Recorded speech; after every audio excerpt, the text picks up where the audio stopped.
வங்கதேசத்தில் நேற்று பொது தேர்தல் நடந்து முடிந்துள்ள நிலையில் அதற்கான வாக்கு எண்ணிக்கை நடந்து வருகிறது. மறைந்த கலிதா ஜியாவின் மகன் தாரிக் ரஹ்மான் முன்னிலை வகித்து வருகிறார். இவர் வெற்றி பெற்றால் இந்தியாவுக்கு சாதகமாக பார்க்கலாம். நமது அண்டை நாடான வங்கதேசத்தில் கடந்த ஆண்டு இடஒதுக்கீடு தொடர்பாக ஏற்பட்ட பிரச்சனை அரசுக்கு எதிராக வன்முறையாக வெடித்தது. இந்த போராட்டத்தில் ஏராளமான மக்கள் பலியாகினர். அப்போதைய பிரதமராக இருந்த அவாமி லீக் கட்சி தலைவர் ஷேக் ஹசீனா ஆட்சி கவிழ்க்கப்பட்டது. ஷேக் ஹசீனா இந்தியாவுக்குள் தஞ்சமடைந்தார். இதனையடுத்து அங்கு நோபல் பரிசு பெற்ற முகமது யூனுஸ் கான் தலைமையிலான இடைக்கால அரசு அமைந்தது. இதனையடுத்து வங்கதேசத்தில் ஜனநாயக ரீதியிலான தேர்தல் நடத்த முடிவு செய்யப்பட்டு நேற்று பொது தேர்தல் நடந்து முடிந்துள்ளது.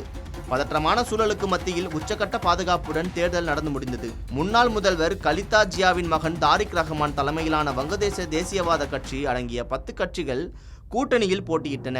மறுபுறம் ஜமாஅத் இஸ்லாமி தலைமையிலான கூட்டணியும் களத்தில் இருந்தன. அதேபோல வங்கதேசத்தில் போராட்டத்தை முன்னெடுத்த மாணவ அமைப்பினரும் தேர்தலில் போட்டியிட்டன. இந்த தேர்தலில் பதிவான வாக்குகள் தற்போது எண்ணப்பட்டு வருகின்றன. வங்கதேச தேசியவாத கட்சிக்கும் ஜமாஅத் இஸ்லாமி கட்சிக்கும் இடையே கடும் போட்டி நிலவி வருகிறது. தாரிக் ரஹ்மான் கூட்டணி கட்சி 5 இடங்களில் வெற்றி பெற்று 60க்கும் மேற்பட்ட தொகுதிகளில் முன்னிலை வகித்து வருகிறது. ஜமாஅத் இஸ்லாமி கட்சி பின்னடைவை சந்தித்து வருகின்றன.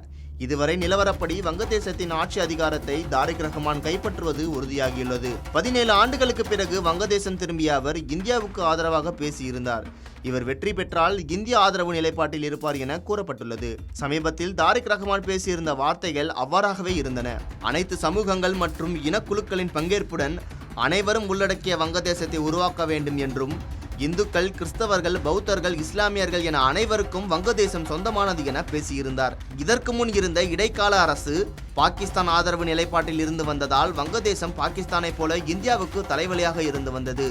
தாரிக் ரஹ்மான் வெற்றி பெற்று ஆட்சி அமைத்தால் அவர் இந்தியா ஆதரவு நிலைப்பாட்டில் கையில் எடுப்பார் என கூறப்படுகிறது.